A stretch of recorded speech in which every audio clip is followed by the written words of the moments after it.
you are number 100 in the queue. And I was like, oh, that's 100, that is 100 people in front of me that want this same medical school like space. Thank you all for checking out this video. I will warn you, this ended up being a whole lot longer than I expected it to be, but I do think you'll find some really valuable information in it, and I do talk about the routes into medicine and the things I wish I'd done differently before, so it's definitely worth the watch. I hope you enjoy. Hello everyone and welcome to this video. My name is Jordan and I am a first year medical student at the University of Lincoln. To follow on from my first video, I thought it'd be nice to talk to you about my journey to medicine, because it's not a traditional route, and I just think there are certain things that people can learn from my choices, because my choices may not have been the best choices, and there are definitely things I would do differently if I could go back in time. At the end, I'm also going to give a really brief overview of the different ways into medical school, although I will do a more in-depth video in the future actually talking about the routes into medical school. So at the end of this, I'll talk to them in brief, but I will not go into detail on them. Right, so let's dive in. So where do I begin? So with my A-levels, I finished my A-levels back in 2018, although I did not get what I wanted. I also didn't apply for uni in year 13, which is mistake one that I made. Even though I didn't apply, I wish I'd at the very least done my personal statement, maybe tried to get more interview practice if I had the chance, although it wasn't really offered at my school just because we didn't send that many people to medical school. Which, on that note, is actually another reason why I've made this channel, because not everyone has the access to resources for getting into medical school within their schools, because some people's schools like mine really just don't send many people to medical school and therefore aren't always as knowledgeable on it as other schools. And I personally don't believe that anyone should be at a disadvantage just because their school doesn't usually send people to med school. That's just not fair. So yeah, this is another reason for the channel existing, because we want to keep diversity in the medical field, and ultimately the doctors should be just as diverse as the people that we treat. And if certain students, because they go to a certain school, are already disadvantaged, that's just not right. So welcome to the channel.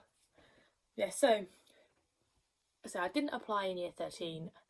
I instead took a gap year, which was kind of planned, kind of not planned. I thought my UCAS grades were going to be ACC, I think, just because my mocks had not gone to plan. I'd had some time off ill before the mocks, and then came in school, did the mocks, and really had done no revision at all for them back at the end of year 12. So I didn't apply in year 13 because I was like, what medical school is going to look at my UCAS grades of ACC and think they're a good pick for my medical school? So I decided, essentially, not necessarily to save myself that embarrassment, but just it would have been a waste of time. I later found out that my UCAS was A-star AA, but that was after the deadline for the UCAS applications had passed. But we're not going to talk about that. Yeah, so I actually applied in my gap year, which was September, October 2018 is when my application went in. And then I'd taken the UCAT already. Definitely recommend taking that sooner rather than later. I personally took it the tail end of September because I didn't have A-levels to be concerned about, because I'd already sat them. Although I did retake, I wasn't juggling a sixth form schedule and having to take an exam. I also took the BMAT. They have fixed dates. I think I did the October sitting, but in my year it was actually I think it's a November sitting, but it actually fell on Halloween. It was something weird like that, which is a sitting you have to take if you apply to Oxford, which me, being an absolute idiot, thought it'd be a great idea to do. They rejected me. So my application choices were Exeter, Oxford, Imperial and Chelmsford Anglia-Ruskin. I also applied for Biomedic King's. I got straight up rejections from Oxford and Exeter. I had interviews from Imperial and Chelmsford, and within a couple of weeks of my application going in, I think King's had offered me. I was successful with both of my interviews with Imperial and Chelmsford, So you might be asking yourself, what happened for me to now be studying at Lincoln? Ultimately, I did my retakes in the summer of 2019. Hadn't really revised of them. The gap year life, I say gap year life, I worked in my gap year as a carer, so it's not like I was travelling abroad or anything like that. I just did not put in the time that I needed to put into my A-levels, and I, again, didn't get what I needed. So I ended up in clearing on results day, which was the most stressful experience of my life. I really, really do not wish that upon anyone. So I woke up in the morning, saw my results because I had them emailed to me by my school, and I just looked at them and was like, yeah, we've messed that up. I remember my mum walking into my room like, how'd it go? And I was like, nope. And I just rolled back over into bed. I refused to go downstairs until my dad had gone to work, because I just did not want to be like that embarrassment. So I was on the phone all morning. It was absolute chaos. So UCAS's website does tell you who's in clearing, and I think I phoned UEA on an off chance because there are rumours going around that they were in clearing for medicine, but it wasn't showing up on UCAS. They weren't, although they did offer me over the phone biomed. So for me personally, my route into medicine did not matter.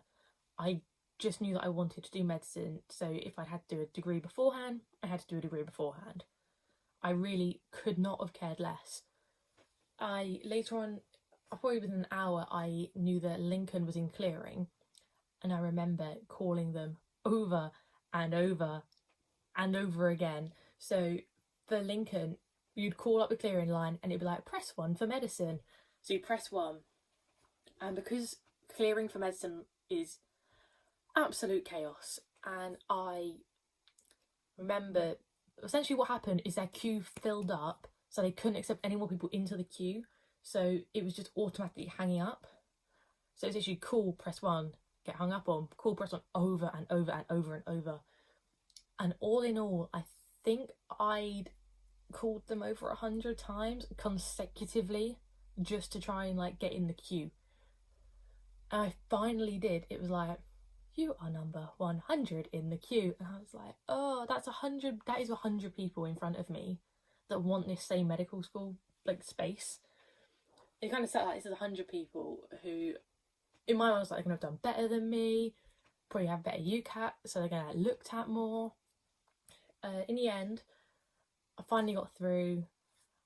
They took my grades, took my UCAT score, and then like, oh, you are eligible for the foundation course. And I was like, that's fine, like medicine with a foundation year. So I was like, okay, like, can you attend an interview Saturday morning? Of course I can, yes. So that was all done, was ready to go to Lincoln Saturday morning. And actually, no, sorry, it's just Saturday. I didn't know when it would be at this point. Now, me and my mum had already actually planned to go to London on clearing day, results day, and had a wonderful time there. But as soon as we checked in, I went up to the room. I walked into that room and I had a phone call from Lincoln, and it was like, oh, I'm really sorry, but you don't qualify for the foundation year. And I was, at that point, I just broke down. So I'd managed to go the entire morning not crying, despite waking up having been told by Imperial and Chelmsford to essentially just goodbye. I just remember sat on the floor, leaning up against the bed and just like crying. So I kind of just accepted it. I got back in contact with UEA. I accepted them on my UCAS, and I even changed my student finance over. Following morning, I was having breakfast with my mum, and I had an email, duplicate emails from Lincoln saying, your interview is at 10:20 tomorrow morning. I just remember calling and being like, is this right? Only medicine wasn't in at the time, so I had to call the generic clearing line because I couldn't get through. And I was like, oh, is anyone from medicine there? And they're like, no, you're going to send an email. I was like, this needs to be answered now.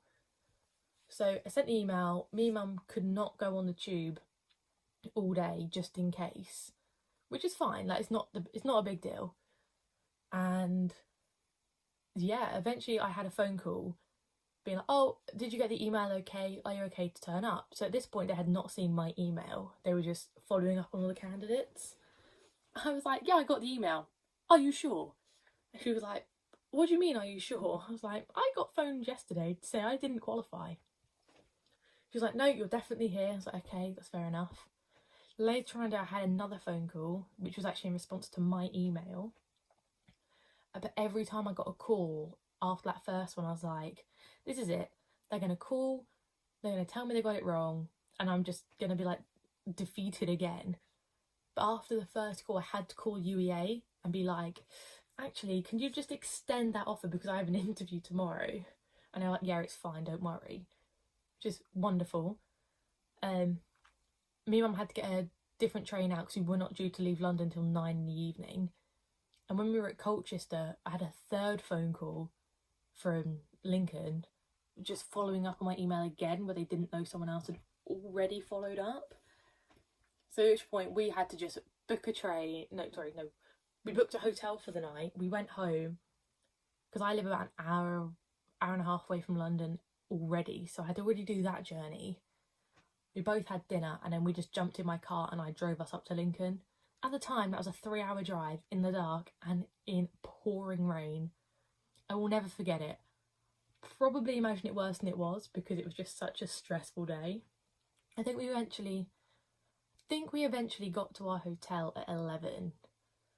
I just remember going to bed. The following morning, Mum actually went and ironed my shirt for me downstairs. I had a shower, woke myself up, had some good vibes on, and then turned up to the interview. I did the worst thing to myself during my interview. It was an MMI format, which I'd had one of before at Chelmsford. Do not do this. Between every single station, when I had to read the little prompt outside, my head was, don't mess this up. This is your last chance. If you fail this, you're not getting into medicine. Don't do that. Do not stress yourself out during an interview. Because ultimately, in an MMI, if you mess up one station, none of the other stations know you've messed up, so it's fine.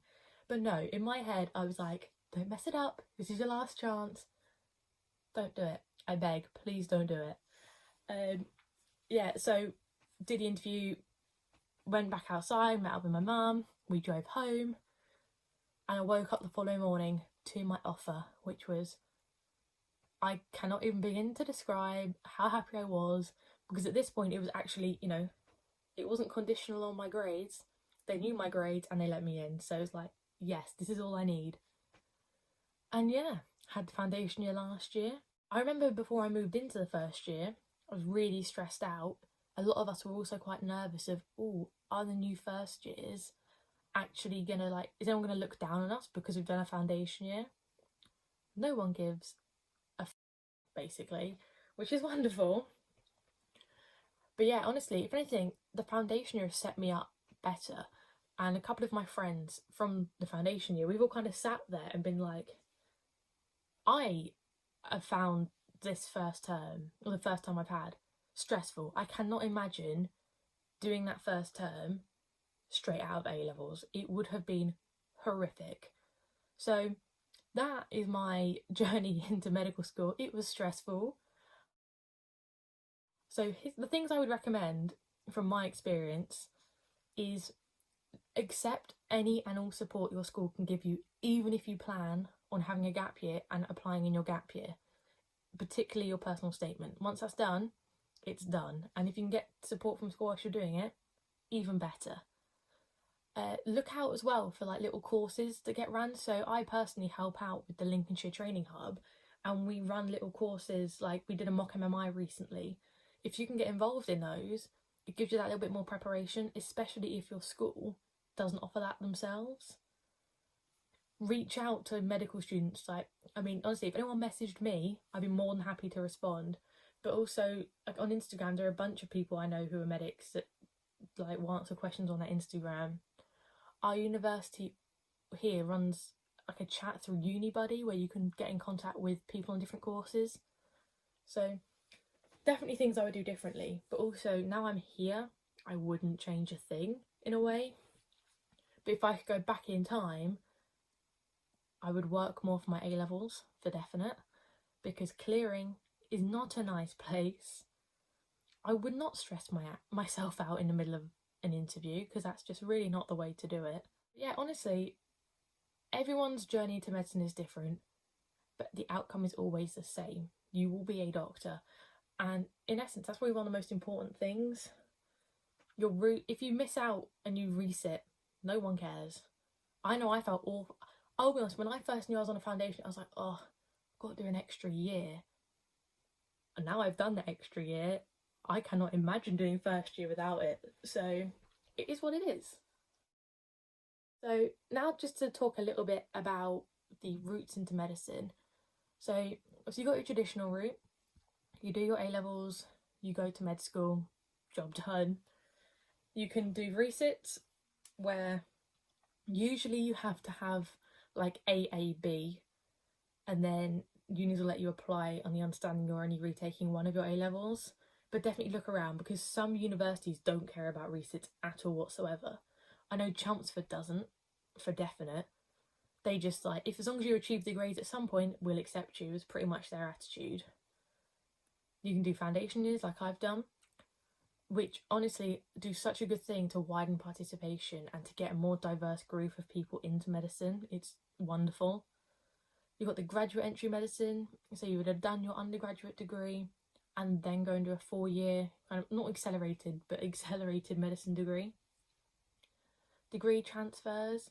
Some universities will let you go from a degree that's related, and if you do phenomenally well in your first year, you get the opportunity to transfer.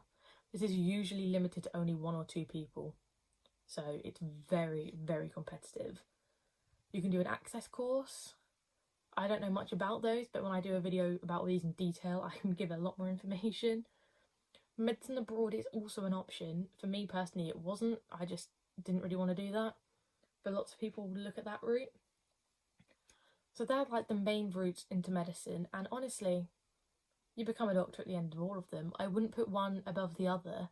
Everyone will have one that suits them better, or their current circumstances better, just as they'll have ones that really don't suit them at all.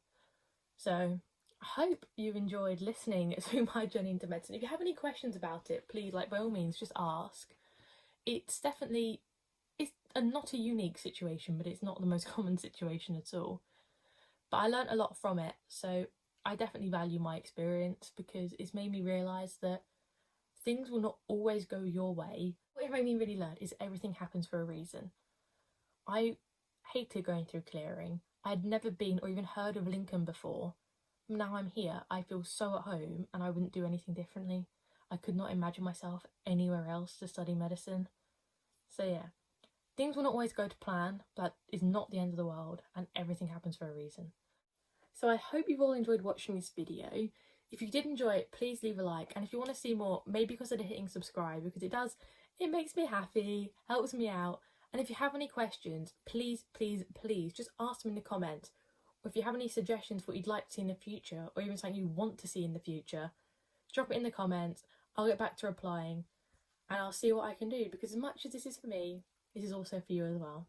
But yeah, thank you so much for watching, and I'll see you in the next one.